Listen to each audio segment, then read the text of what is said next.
you guys in there? You talking to me? There. Oh, okay. They're in there.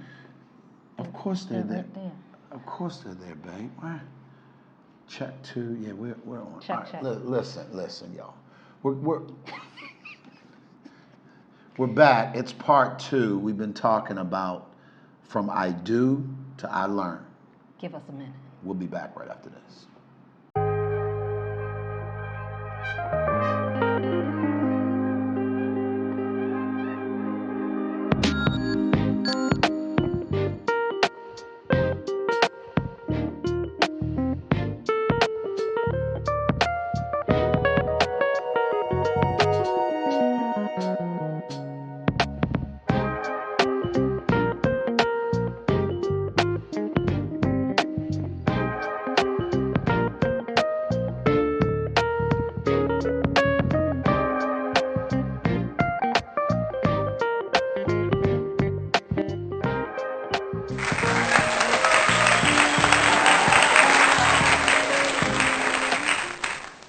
What's going on, everybody? It is good to be back with you. If this is your first time to our channel, welcome. I am Glenn P. Brooks Jr.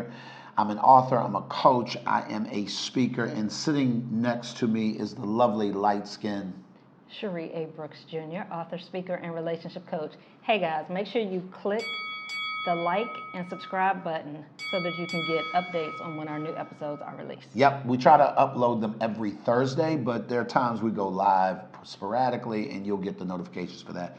Babe, we've been talking about the countdown is on to 25 years in a row, and on January 30th, 2024, we will celebrate 25 years of marriage. You were married once before me. Twice. Yeah, I'm sorry, I get that wrong. I was You were married married. 12 years, one time, but for her. And y'all, we have learned a ton. So the lessons that we've learned are not just necessarily from our relationship, but it's doing wrong. We wrote a book years ago on the 5 things you need to know about making marriage work or something like that. I can't remember the title. Marriage works when you do the work. Marriage works when you do the work. 5 things you need to know. That's what the title is. But I remember we were going to call it 101 things that if you don't do, your marriage will work. Successful, yes. And it really was sort of based around our lessons learned. And we feel like we cheated. Like there's a large part of us that it's like we had a cheat sheet almost when we came into this, because we knew what didn't work because we had the receipts to prove that. So today we want to share a couple of things. Last week, if you didn't catch the episode of last week, go back. I'm sure that there'll be somewhere you can click something that will take you back, to that episode. Definitely catch it that we did last week. But today we're going to pick up where we left off, and we're going to talk about 2 or 3 more things that will help people understand lessons that we learned after we said I do. And one of those are... Well, last week the last episode we talked about poor communication and neglecting quality time. Yeah. And so today we want to talk about another lesson that I've learned is how a lack of appreciation can erode your relationship. And what I mean by lack of appreciation is you're taking your spouse for granted, which is something that we all do. Yep. It's human nature a lot of times, but that starts to erode your relationship because you both start to feel like you're unappreciated. Yeah. And in a marriage, it's all about compromise. It's about give and take. And if you're not expressing your appreciation for that person giving what their part is that they give, it can start to feel like a very thankless job. Like people always say, like parenthood is a thankless job. Right. You know, your children are not going to say thank you. Hey, Right. Thanks, Mom, for cooking dinner. Right. Hey, thanks, Mom, for getting me Tylenol when I had a headache. And so you're doing all these things, and in many cases on our jobs, our day-to-day jobs, we're not getting shown appreciation. Right. So the person that's closest to you, it helps to build you up as a person when they show that they appreciate what you're doing. So let's talk about appreciation and what it could look like, because a lot of times, Cherie, people were saying, well, I will show you appreciation when you do something that I appreciate. But see, the challenge with that is, if we're honest, and I'll be honest, we have a very entitled mindset. Ooh. you're supposed to do this. Oh, yeah, or you're yeah, supposed yeah, to do that. yeah. So why would I be grateful for you? You're supposed to take the trash out. You're supposed to wash the dishes. Yeah. You're supposed Yeah. to cook. And because we have this attitude of entitlement, like somebody is supposed to give us something, they're supposed to do anything for us, they're supposed to be nice to us, Ooh. we feel entitled, and so we will say, well, why I got to thank you for something that you're supposed to do anyway? Got it. I learned a long time ago, and it probably came as a result of a failed marriage. No one owes me anything. Right. And when I really got a hold of that, as my wife, you don't owe me anything. Right. You Right. you don't owe me to tell me how you feel. Mm-hmm. You choose to do that, and when you do, man, am I grateful, because you don't have to do that. Right. And what I mean by that, y'all, Cherie and I, is kind of weird. We navigate in our marriage similarly, and it sounds stoic, but hang with me there. We very much understand each other's roles and responsibilities. I am very keenly aware of what my role is and what my responsibility in our marriage is. It is not my responsibility of how she feels about something. Now, I'm going to ruffle some feathers real quick. And the reason why is because I don't have the power to make her do anything. Now, I do believe that in a marriage, it's my responsibility as a husband and as a leader of my home to lead in the way of creating an environment that's a nice environment that people would want to live in. It's peaceful. It's not threatening. It's not harmful. It's not toxic. That's my responsibility, to create environments like that. But it's your responsibility to be not toxic. Right. To accept the realities of that environment and thrive in your own person. The problem is that if I feel like you're entitled, if I'm entitled to you, well, you owe me this, that, or the third, I'm going to now treat you with a little bit of contempt at that particular point, because if I go to dump the trash and you say, well, that's your role, you should do that.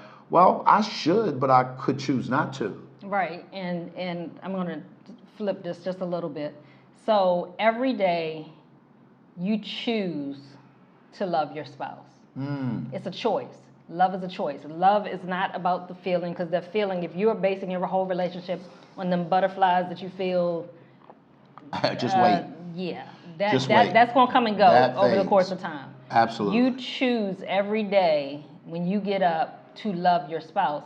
With that choice comes your choosing to serve your spouse. Oh, yeah, to that's support good, your babe. spouse. Yep. To do whatever in the house. Honor your spouse, show respect. You're choosing those things. So because you're choosing me, I should appreciate that you're choosing me. Ooh, I can be grateful that I you can be chose. grateful that you chose me. You chose me today.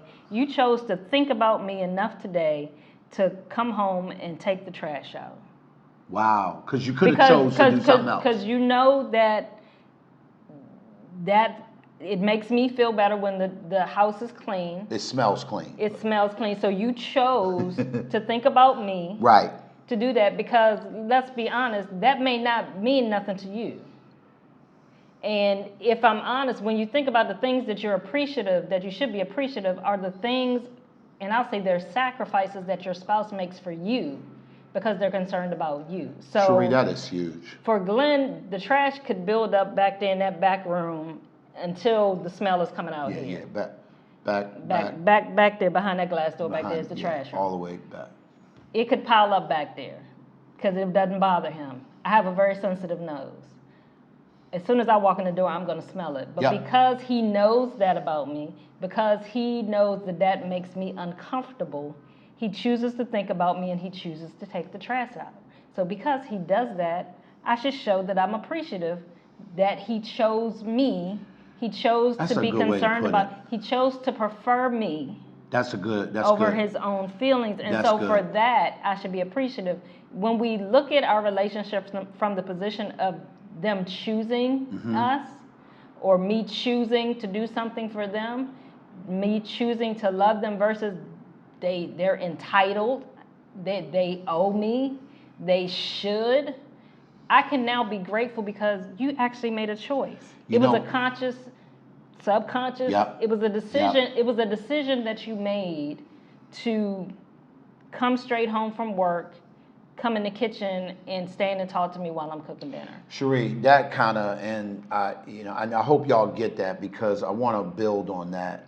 The next lesson that we learn is a cousin to that in so many different ways, because now you're talking about, once I prefer you, or coming out of my entitlement, looking at you and preferring you leads me to now being able to erect some healthy boundaries around things, including expectations. And so the other thing is, a lesson that we've learned is the idea of not respecting people's boundaries and overstepping in areas that, quite frankly, you shouldn't have your foot in that. Let me give you a quick example.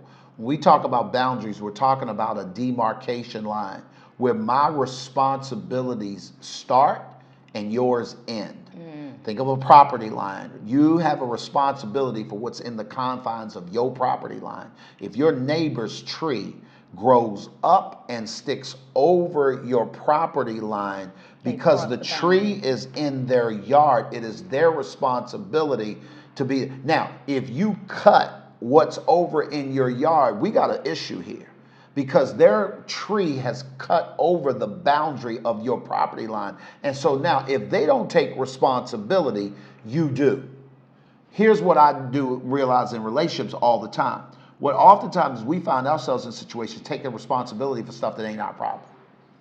We find ourselves not taking responsibility for things we can control. I can control my attitude. I can control my behavior. I can control my actions. That is not her responsibility to control my anger.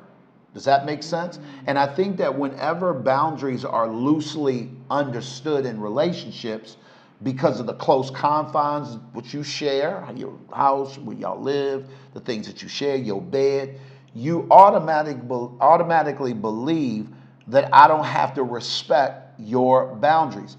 And so we got a whole series that we taught on that. Y'all need to check out the description below on things and tools on how to get there. But babe, we had to learn that really early on, the idea of A, being able to erect a healthy boundary, and then B, each other respecting. No, that's where I stop and that's where you start. Right. And so one boundary that I had to erect very early, and we talked in the last episode about communication, and this is kind of about communication. I'm not an arguer. I'm not a loud talker. Yep. If you're going to talk to me, you can't talk to me with a bunch of energy, because that's going to cause me to go into my fight or flight. So if you want to fight, yell at me. If you don't want to fight, if you want me to hear what you're going to say, you need to talk to me like in a tone that like makes an some adult sense. with a respectful tone. So because Glenn comes from, I'll say, a loud family, it's not that they're angry. Oh, that's putting it lightly. They get very excited. We're passionate. They're very excitable, very passionate people. Yeah. And they talk very passionately Even when about we the having salt, fun. whether you're going to put salt on your potato or not. It can go from 2 to 10 in a there's heartbeat. passion. Right. And it's so, not just the salt. It's the kind of salt. So I had to put a boundary in place very early on to tell Ooh, I remember to that Glenn day. and tell him, I remember. you cannot raise your voice when you're talking to me if you want me to hear you.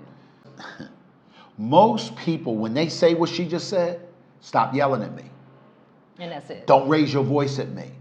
Who you think you talking to? No, that's not erecting a boundary. No. That's inciting Violence. a fight. Inciting violence. Because at this point now, I'm going to say, well, what you mean, who am I talking to? I can talk to anybody out. Y'all hear how that goes?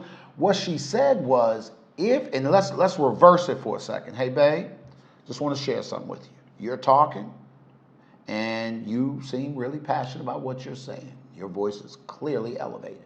Your tone is aggressive.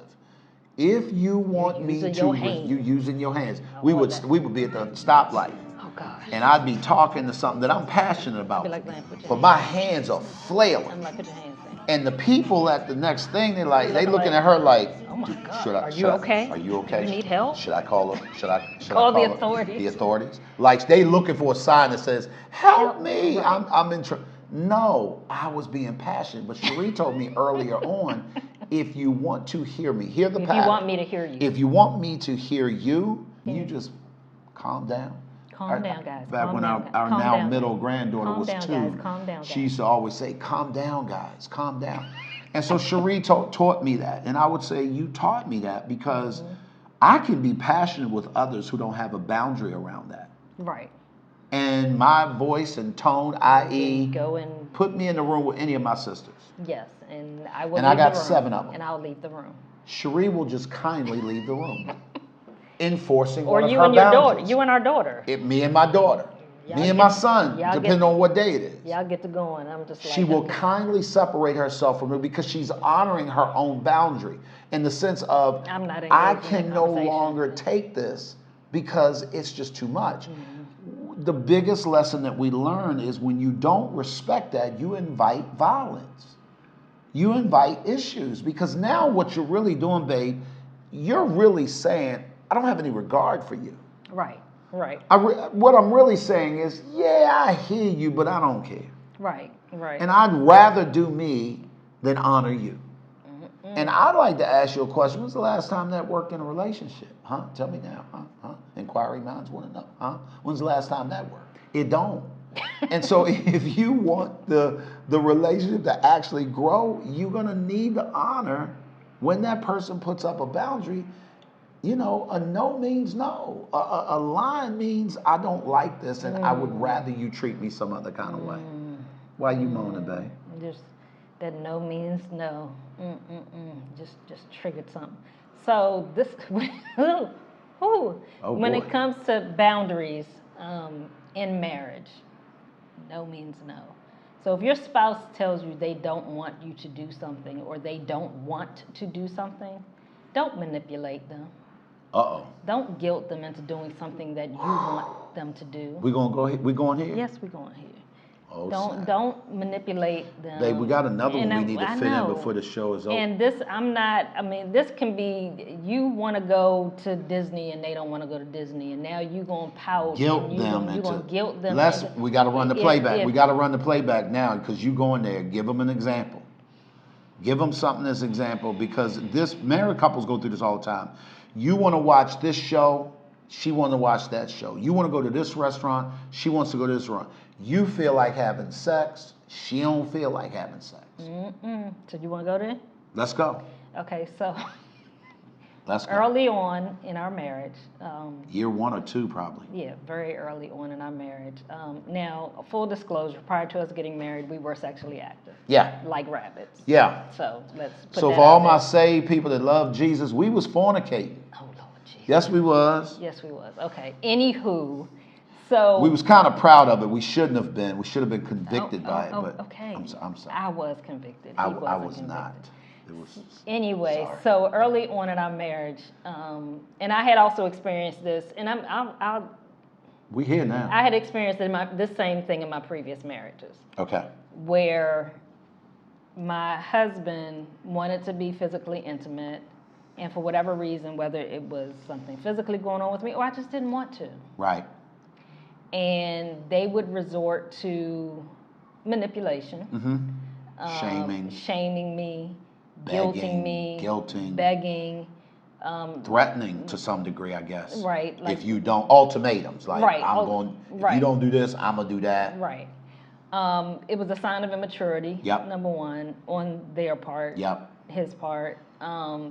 But I was going to say how many at the same time. not at the same time. Was you like no? you had 2 husbands at the same time? No. I was just. Go ahead. There was a clear violation of my boundaries because when I said no, it was blown past. And so this is why I said this was a trigger. So people would say, and we're going to talk about sex. Let's just talk about sex. So, when you're single, when you're not married, you can say no and the person's supposed to abide by no means no. That still applies in marriage. It should carry over to marriage, but it doesn't. Now, a I'm lot of not ways. saying that you should be lording over, I'm not going to Yeah. give you sex if Yeah, you're yeah, using yeah, it as a yeah, weapon. yeah. I'm not saying that you're going months or extended periods of time not having sex with your spouse because you got an axe to grind, Right. or you just decided I don't want to Equally have as sex no more. equally There as needs to be wrong. there needs to be some communication if there's an issue, if there's a reason why you're not engaging sex. But if I say no, Yeah. no means no. Yeah. Even though we're married, you can't throw in my face, well, you my wife, and and people will go to the church. People gonna be mad at me. You go to the whole scripture, well, your body belongs to me. Your body's my body. Yes, it is, but I still have choices. Facts. All facts. Like I said, if I'm not I'm not talking about an extended period of time. Right. I'm talking about I got a headache tonight. Right. I get to say no. And so now in our relationship, because I was never used to that dynamic in the sense of You were just greedy. I was greedy, that's for sure. I was definitely greedy. However, it's the manipulation that becomes problematic. Yes. Because now it becomes, I'm going to guilt you into having sex with me for my own pleasure, and you do it out of obligation, and I don't care because I just need to get mine off. Right. And so yeah. The problem with that is it leaves you feeling like, you know what, I don't even belong in this relationship. Right. Like he's not in a relationship with me, he's in a relationship with himself. Right. And guys, let me say this. We're not talking about, that's the manipulation part is one thing. Now the flat out taking it, like I believe that, even in a marriage, a woman can be raped. Yeah. I believe that. Yeah. Okay, I flat out believe that. This ain't that. This is not what we're talking about. No. But we're talking about the whole moping, and now you pouting, and now you walking around and you slinging the dishes, and or you storm out the house. You're going to go play basketball, or you're going out with your, that's all designed to get your way. Right. And with any boundary, not just a boundary in the bedroom, when you resort to manipulation to get your way, you're blowing past that person's boundary. Facts. You're not respecting their boundary. If you're more concerned about how it's impacting you, yeah, than the reason why they erected the boundary, because a boundary should be erected for my own protection, or for. If I can, it's designed to keep, to protect and provide. So, for example, not only am I protecting what's mine and what's inside of it, but I'm also providing access for how I want to ebb and flow in this situation. Right. But if you don't allow me to have a boundary, and if you think of a fence as a boundary with a gate, so the fence is the protection, the gate provides access. Well, if you jump in the fence and ignoring the gate, we got a problem. Right. So a boundary could be, I don't want my in-laws coming over every day after work. I'm putting up a boundary. You guys got to call. You can, we need to arrange for you guys to come over. But because you're accustomed to them just before we got married, your mother was dropping over the house all the time, they just coming in, I get to erect a boundary. Now, this boundary isn't so much to protect, but it's to preserve our relationship. Right. Because if there are constant interruptions, if there are constant outside influences in our relationship, we don't get to grow, we don't get to nurture. So I get to put up a boundary it's protecting our relationship. It's not necessarily about protecting me. Exactly. It's protecting us. Right. And so boundaries can be erected for a number of reasons, but the key is to respect the person's boundary when they erect that boundary. But now, as far as the person erecting the boundary, you have to, when you erect a boundary, a healthy boundary, have a conversation with your spouse. Yeah, no doubt. Boundaries are not meant to spring on people. Right, and it's not that you're asking their permission, per se, but you want them to understand why you're erecting this boundary. And sometimes boundaries have a time limit. Yep.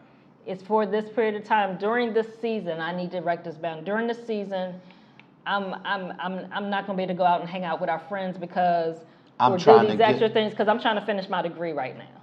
And so that's a really good place. So because she's on a trajectory, and this really happened in our life, Cherie had been on this path of getting her degree finished for a number of years. And I remember clearly when she got super serious about finishing strong and getting this thing done. It came at a time when we were building our business earlier on. And now I'm struggling because the person that she's taking away to finish her degree is also the person that helps build the back end of my business and helps me structure things. So my problem was I didn't necessarily care about that you wanted to finish your degree. I needed this thing done that only you were talented enough to do, skilled enough to do, had the insight, and quite frankly, was your job description. Right. So I had to renew my mind and figure out what does it look like to honor your boundary. It caused us to hire an assistant. Right. Right. So during that season was when we hired our first assistant, and I mean actually worked for the company assistant, not just virtual. I mean, she worked virtually, but she was a part of our team. Yeah. And I never will forget thinking, now that's a novel solution. Listen, I can have my wife over here doing this and also have an assistant helping me get things done. Right. The point is it needed to get done. It didn't need to get done by you. And so I wasn't going to guilt you into do you do your schoolwork or do you do work for the business? We could have both, in other words. Right, but so I meant both and, not either or. Right, but the mistake that most people make when a person erects a boundary, they're erecting it as punishment. Right. You're not going to do this to me anymore, so I'm putting this boundary up. Yep. Or they're erecting it because they're fed up or they're tired or whatever. But then so let's use that example, the business. So I erect this boundary. I'm going to finish my degree, so I'm not going to be on coaching calls. I'm not going to do this. We're going to have to cut back our social schedule so I can finish this last semester out strong. Right. I need to just really delve in and do work. That does not mean now that everything that I do just gets pushed over to the table. Right. That you have no life, that everything, no. There's a level of compromise even in that. I'm putting a boundary up, a very specific boundary for these particular things.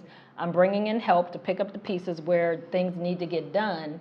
But we talked about that. We did. We had a conversation. And we game planned for yes. it. So we did more. So Cherie and I, we strategized what that would look like over the course of time. I was able to be very present when you graduated. I was able to be very present in your online celebration. I remember getting the confetti together and coordinating it with all of the different things and the balloons, and they mailed you the diploma and all the things, and setting up the text so that when you got online and they called your name, it made it look like you was real. Like, I got involved, babe. Yeah. I felt like we were both a part of each other's processes. Yeah. And it's because of a high level of communication. Right. So when healthy boundaries are erected, it should be of benefit it should be beneficial. It should not be a punishment. It should not be levied as a weapon against your spouse. And boundaries you need to have a conversation with your spouse. Absolutely. Like I said, it's not that you're asking for permission, but you need to give them some idea why you're erecting this boundary. If it is something that there's a time constraint on it, you need to communicate that. Yep. And be willing to go back and adjust it as things change. Yep.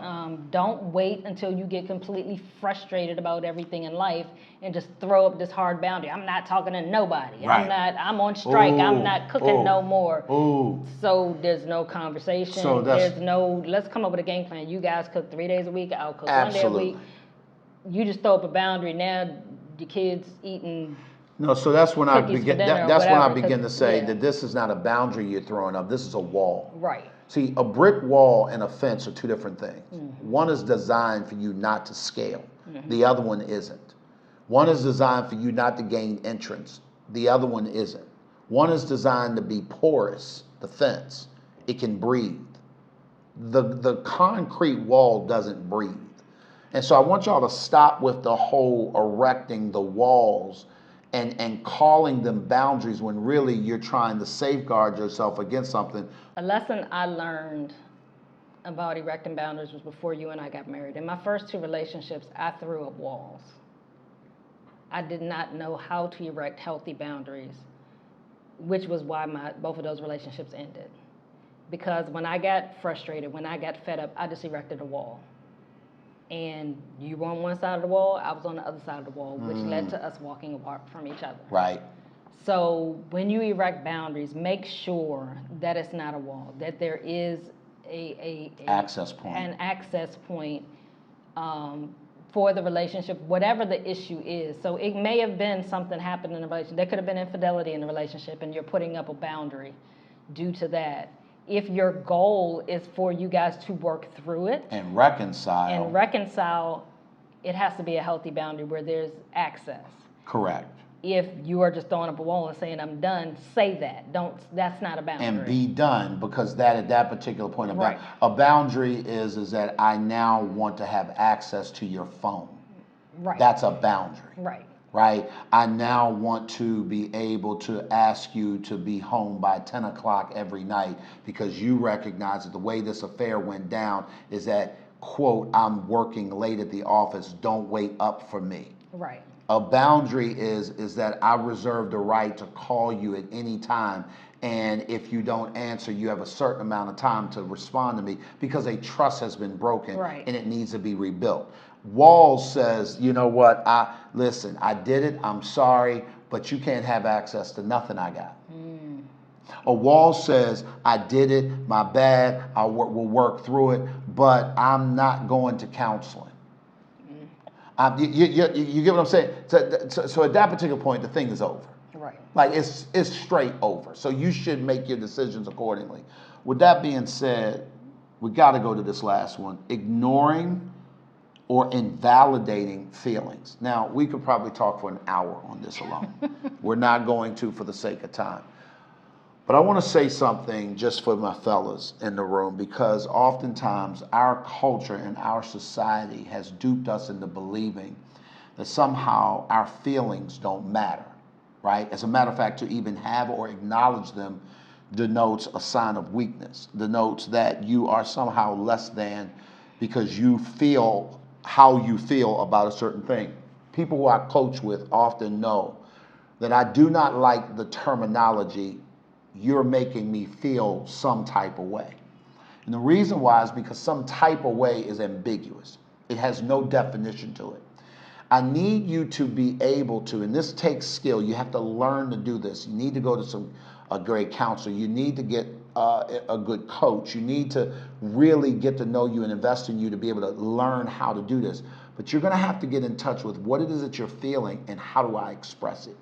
Because what is not an option is ignoring or invalidating that what you feel is how you feel. Because when that happens, you become a person that feels like I'm being dismissed, discarded, and quite frankly, I'm one step out of the door because you don't have any regard for how I feel. And just because I'm a man, just because I may have authority in this area or that area, just because my persona is tough, maybe I have a really tough exterior or demeanor, doesn't mean I don't feel, doesn't mean that I'm not sensitive. And I think, ladies, and listen to me very, very carefully, one of the reasons why you often experience situations where your guy doesn't talk, he doesn't share, let me say this, he'll be transparent, but he won't be vulnerable. He'll tell you what's going on, I got you, babe, but he won't let you in his house, right? And so you'll say to a person like me, well, coach, he never talks. And I would say to you, he talks to me all the time. It's because somehow I've made him comfortable in an environment where he feels safe enough to do so. So do me a favor, don't ignore and don't invalidate what it is you're feeling, because dismissing it is not the answer. So, ladies, men are people too. Ooh. Men have feelings. We have grown up in a culture where boys are taught not to cry, to suck it up, to shake it off, to not express their emotions because it's a sign of weakness. All facts. We marry somebody, we're attracted to them because they're this big, strong person, but they're human. Right. They have feelings. Their feelings get hurt. They have egos. Their egos get hurt. As strong women, oftentimes in our attempt to be assertive, in our attempt to ensure that our voice is heard, oftentimes we will trample on our husband's feelings. Because we feel like, you can't take it. So, I mean, why you being a little B-boy? Why you getting all emotional? Because they're emotional beings just like we are. Right. They express it differently oftentimes. Yep. But sometimes they do actually cry. They do actually show their emotions. And the worst thing that you can ever do is diminish your husband's emotions when he shows you that. It takes a lot of strength, a lot of courage, a lot of confidence for a man to open up to his woman and show that he can be vulnerable. And what happens is, typically, the one time that he shows you that, you smirk it, you're sarcastic with it, you're like, what's wrong with you? Why are you getting all emotional? You will never see that ever again. Ooh. Ooh. He will bottle those emotions up and will not express them to you. Now, this is where it's going to get tricky, and some of y'all going to get upset with me. If you don't let your husband be vulnerable with you, he going to find somebody to be vulnerable with. I'm not saying it's your fault if he steps out, but he needs to express his emotions just like you need to express your emotions. Women, we can go to our girlfriends and share things. Men don't talk like that. Women, we can go to our girlfriends and express those things. Women talk about emotions, so who do you think he's going to go talk to about his emotions? Ooh. Another woman. Ooh. Now, Hey. it may be his mother. Hey. You don't want her knowing all that either, and you don't know it. It could be his sister, or it could be But it's going to his be coworker. another woman. It's going to be another woman if he doesn't feel safe to express it with you. Let me ask you a question really quickly. I know you're on a roll, I don't mean to interrupt, but that's the first time I really heard that way. Because what people don't know about me in my first marriage, every act of infidelity that I had started with a conversation of me sharing how I feel about whatever was going on in my life. It didn't have to necessarily do with me and my wife. But it had everything to do with you creating an environment where I felt safe enough to share with you. That's why now we got these work husband and work wife titles, which I despise because it's a setup. But thank you for sharing that, because I never saw it that way. And that is, I'm going to the one kind of person that I know for a fact will understand my emoting. Right. If that makes any sense. Right. I'm not going to emote with my brothers. Right, because most men don't talk like that. Most men, because they haven't learned how to talk like that. They don't have a safe space at home to talk like that. And so, I'm going to digress real quick. So, we talked about infidelity a little bit before. Infidelity always starts with a conversation. I don't know what you believe or what you've thought. Your husband did not just walk up to somebody and put his... Ooh. There was a conversation. Ooh. Your wife did not just have an affair, just fall on the ground and somebody fell in her. Ooh. There was a conversation. Ooh. This behind closed doors. Jesus. Affairs and discretions start with a conversation. If your spouse does not feel like they can talk to you, they're going to find somebody to talk to. And like I said, it may not be infidelity. It could be them divulging very intimate details or their feelings that they're not expressing with you with their parents, their siblings. They should be sharing that with you. Ooh. You have to create a safe space where your husband can come and talk to you.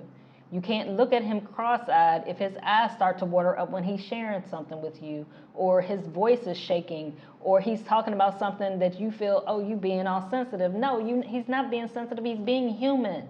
They get to have their feelings hurt. They get to have emotions. Women, we will complain the most about our feelings not being validated, but we're doing the same thing. Ooh. We're just vocal and we'll say, why you you're not making my feelings valid. You're ignoring my feelings, but you do the same thing to him. Wow. On a regular, if we're honest with ourselves, because we're not trained to do that. We're not trained to acknowledge a man's feelings. We're trained to expect them to be like that. They're just this machine. They go out, you go work, you bring home the bacon, you do the work, you do that, you do all the tough stuff, you're going to fix everything around the house, you're going to do all this manly stuff, but you ain't supposed to have no deep conversation with me other than you sweet talking me, but I'm not supposed to know about how you feel about anything. Wow. Wow. Well, let me say this. No, don't be sorry. It needs to be said, and I think that unfortunately, Sharia, maybe if y'all want to hear more about this line of conversation, as relationship coaches, Sharia and I deal with our fair share of people who have intimacy issues because of this construct right here, and that is No one ever taught you how to create an environment where intimacy can even live. And I can tell you to this day, you are an incredible communicator because you were allowed to learn how. Right, but I didn't do that in my first 2 marriages at all. Because you were dealing with people either didn't know how or didn't know how to allow you. Well, I didn't give them room either. Right, Yeah. right. And the point I'm making is I had to learn Right. to allow people space to grow. I didn't know that in my first marriage. Right. I didn't allow my first wife to I didn't create a space for her to be able to grow in her communication with me. Mm-hmm. I didn't know to do that. It was that epic fail that caused me to say the second time around, I'm not going to make the mistake of seeing this woman try and shut her down from a learning experience by being extra, by being egotistical, by shutting her down and all those kinds of things. But I want to say that the opposite is true too, that you created a space for me to be able to be vulnerable without feeling stupid. Mm-hmm. To be vulnerable without feeling like that's going to come back to bite me in the butt. Right. And I learned how not to castrate you with my mouth. Because that was something you were really good at prior. Right. Right. So the point we're making here, y'all, is that each of you bear a certain level of responsibility to do your work on you. And while doing your work on you, you create a space for them to do work on them. And I think that when those two things come together, you got the recipe for a very healthy, longevity-based relationship. And when we come back the next time, we're going to get into some topics and some different things, guys, that really is I know we're going to, that leads to how you parent, mm-hmm. for example. And I want to talk about that maybe on the next episode. Oftentimes we get in trouble with our children because of how we were parented. And we turn right around and parent them either one or two ways. Either the exact same way we were parented, or we'll go the other end of the spectrum and say, I'm never going to do anything anywhere close to my parents because of the trauma I experienced. And now you done messed around and the pendulum swung the other way. And what do we know about seesaws? If you go too far to one end, it goes blue. If you go too far to the other end, it goes blue. Yep. What you need to do is learn how to walk down the middle so that you can teeter-totter and have that thing sort of malleable and have that thing right in the middle. Yeah. At the end of the day, you cannot get to any place of significance by yourself, guys, because we all need some help. Y'all click the link, subscribe to the channel, wherever it is, and we will see you guys back on the next episode of Behind Closed Doors. With the Brookses. With the Brookses.